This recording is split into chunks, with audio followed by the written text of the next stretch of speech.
बिस्मिल्लाहिर्रहमानिर्रहीम रब्बिश्रह ली सदरी वयस्सिर ली अमरी वहलुल उक़दतम मिन लिसानी यफ़क़हू क़ौली। तमाम तारीफ़ें उस अल्लाह के लिए हैं कि जो इस कायनात का पैदा करने वाला है और वही हर शय का राज़िक़ है।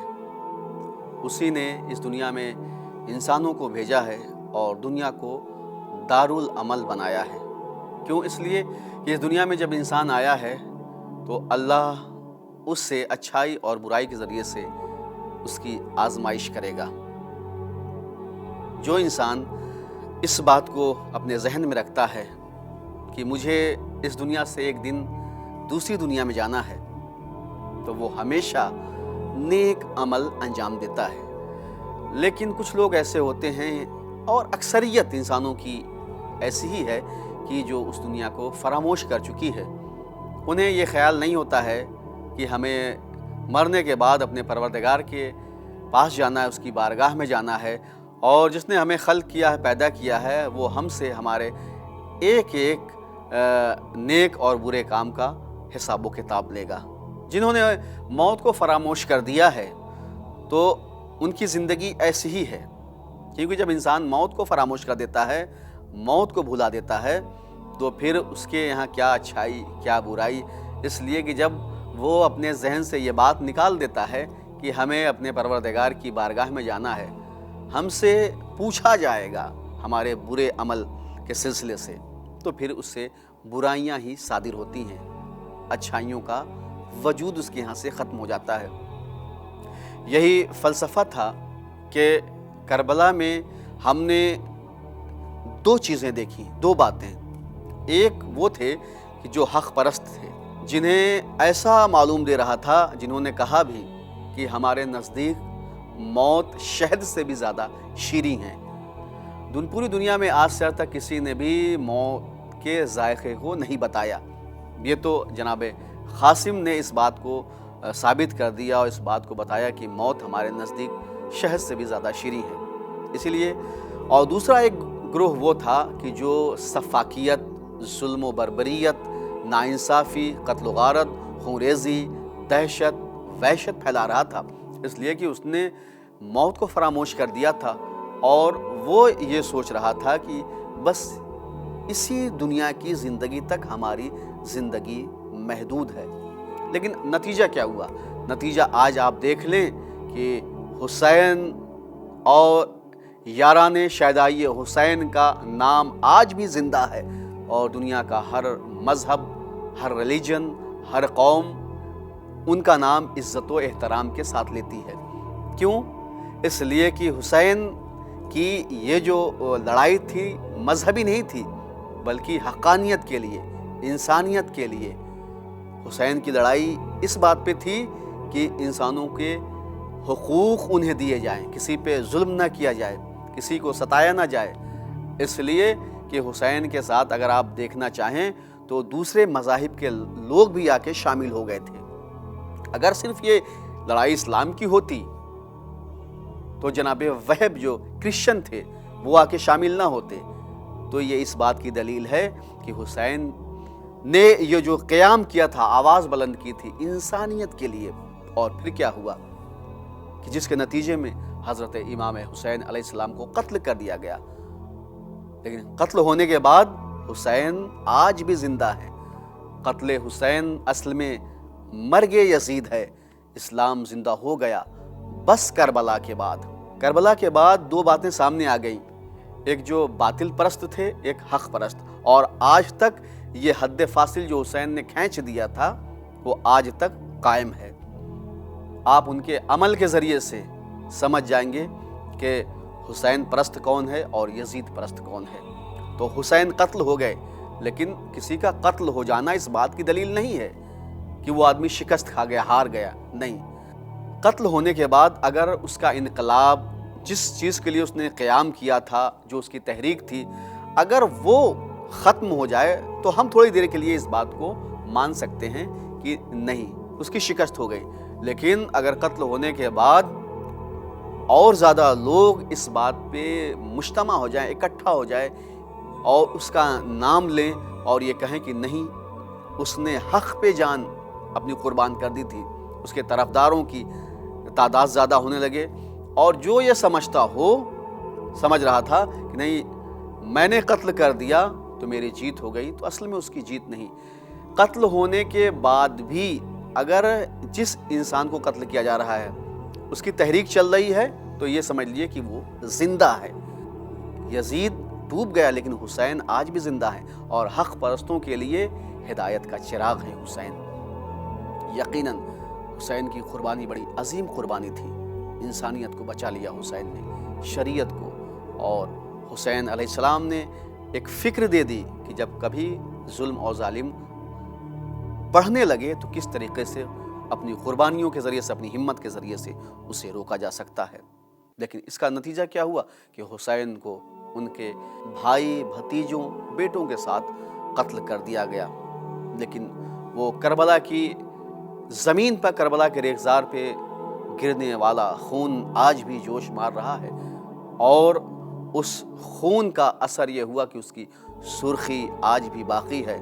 और यही वजह है कि हर साल हुसैन की कब्र की ज़ियारत के लिए करबला मुअल्ला में करोड़ों की तादाद में लोग पहुँचते हैं, और उन तादाद में पहुँचने वालों में सिर्फ मुसलमान ही नहीं होते हैं बल्कि दूसरे मज़ाहिब के भी लोग, हिंदुस्तान से दूसरे और जो ममालिक हैं, अरब ममालिक है वहाँ से, जो यूरोपियन कंट्रीज़ हैं वहाँ से, और अफ्रीकन कंट्रीज़, हर जगह से मुसलमानों के अलावा गैर मज़ाहिब के लोग भी आते हैं। हुसैन से अक़ीदत का सबब ये है कि हुसैन ने इंसानियत के लिए कुर्बानी दी थी।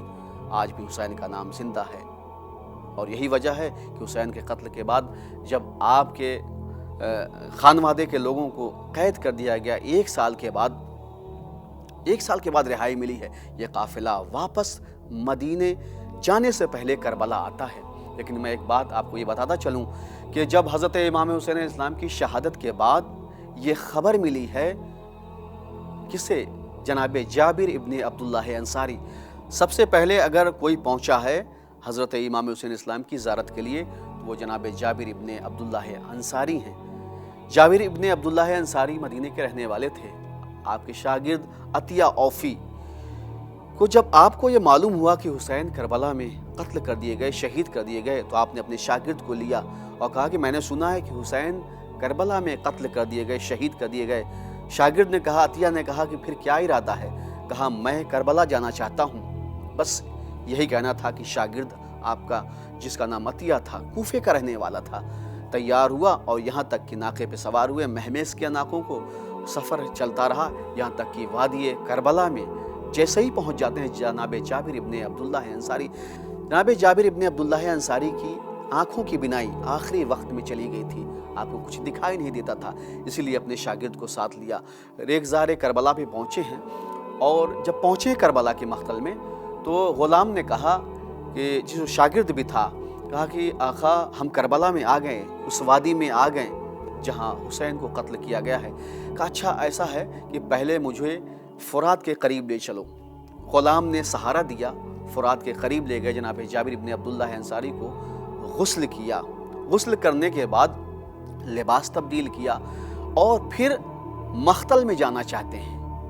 जैसे ही मख्तल में जाना चाहते हैं, उस मकाम पे जहाँ शुहदा की कब्रें हैं, कि ग़ुलाम ने नालैन आगे बढ़ा दी, कहा आका ये नालैन पहन लीजिए। जैसे ये कहना था कि जनाब जाबिर इब्ने अब्दुल्लाह अंसारी ने कहा नालैन हटा लो, इसलिए कि न जाने कहाँ कहाँ इस ज़मीन पे ज़हरा के लाल का खून बहा हो, खून गिरा हो। नालैन हटाई, चलते रहे, यहाँ तक कि मख्तल में जब पहुँचे हैं तो ग़ुलाम कहता आका मेरी समझ में ये नहीं आ रहा है कि यहाँ तो बहुत सारी कब्रें हैं, इन कब्रों के दरमियान मैं आका हुसैन की कब्र तक आपको पहुँचाऊँ कैसे? ये बात मेरी समझ में नहीं आ रही है। तो जाबिर इब्ने अब्दुल्लाह अंसारी ने कहा, ग़ुलाम से कहा अच्छा ऐसा है कि मुझे इन कब्रों के दरमियान पहुँचा दो और मैं अपने आका हुसैन को सलाम करूँगा, हुसैन मुझे जवाब देंगे। इसलिए कि जब भी मैंने हुसैन को सलाम किया है, हुसैन ने मुझे जवाब दिया है। आप जानते हैं जनाब जाबिर इब्ने अब्दुल्लाह अंसारी का दस्तूर ये था कि सुबह के वक्त आपके घर पे आते थे, दरवाजे पर दस्तक देते थे और सलाम किया करते थे। वही बातें याद थी। غلام نے جابر ابن عبداللہ انصاری نابینا ہو گئے، کچھ دکھائی نہیں دیتا ہے، قبروں کے درمیان مختل میں کھڑا کر دیا۔ اب جیسے ہی کھڑا کیا، اتنے میں جناب جابر ابن عبداللہ انصاری نے کہا السلام علیک یا ابا عبداللہ، کوئی جواب نہ ملا۔ دوسری مرتبہ پھر کہا السلام علیک یا ابا عبداللہ، جواب نہ ملا۔ تیسری مرتبہ جب سلام کیا جواب نہ ملا تو آنکھوں سے بے ساختہ آنسو بہنے لگے اور آسمان کا رخ کیا کہ پروردگار مجھے معلوم ہے کہ میرا حسین جواب دے تو کیسے دے، اس لیے کہ میں جانتا ہوں کہ حسین کا جسم کربلا میں ہے اور سر کو کوفہ و شام کے بازار میں پھرایا جا رہا ہے۔ بس اتنے میں ابھی یہی کہا تھا کہ آواز اے جابر میری قبر سے دور ہو جاؤ، اس لیے کہ چاہنے والی بہن زینب آ رہی ہے۔ بس جیسے اس آواز کا سننا تھا کہ جابر نے غلام سے کہا کہ مجھے ان قبروں سے دور لے چلو۔ غلام نے سہارا دیا، قبروں سے دور لے گیا، اور اس کے بعد جابر ابن عبداللہ انصاری نے اپنے غلام سے کہا کہ دیکھو کوئی قافلہ آ رہا ہے کیا؟ کہا ہاں ایک قافلہ ہے جو چلا آ رہا ہے۔ کہا اچھا ایسا ہے کہ تمام مناظر مجھے بتاتے رہنا، تمام چیزیں جو ہوتی رہیں مجھے بتاتے رہنا۔ خیر جب قافلہ قریب آیا تو ایک مرتبہ گھبرا کے غلام نے کہا آقا یہ تو عجیب و غریب لوگ ہیں اس قافلے میں، آقا یہ قافلہ کوئی لوٹا ہوا قافلہ معلوم دیتا ہے، اور ایک آگے ایک بہت ہی کمزور نحیف ناتواں شخص ہے جو آگے چل رہا ہے۔ خیر جب قافلہ قریب آ گیا قبروں کے درمیان تو جابر ابن عبداللہ انصاری کا غلام ایک باتیں بتاتا رہا جناب جابر کو، یہاں تک کہ ایک مرتبہ گھبرا کے چیخ کے کہتا آقا غضب ہو گیا۔ جابر ابن عبداللہ انصاری نے کہا کیا ہوا؟ کہا تمام خواتین ناقے سے اتری مگر ایک بیوی ہیں جنہوں نے اپنے آپ کو محمل سے گرا دیا ہے اور وہ قبر حسین کی طرف بڑھ رہی ہیں۔ جابر ابن عبداللہ انصاری نے جیسے سنا تڑپ گئے، گریا کرنے لگے۔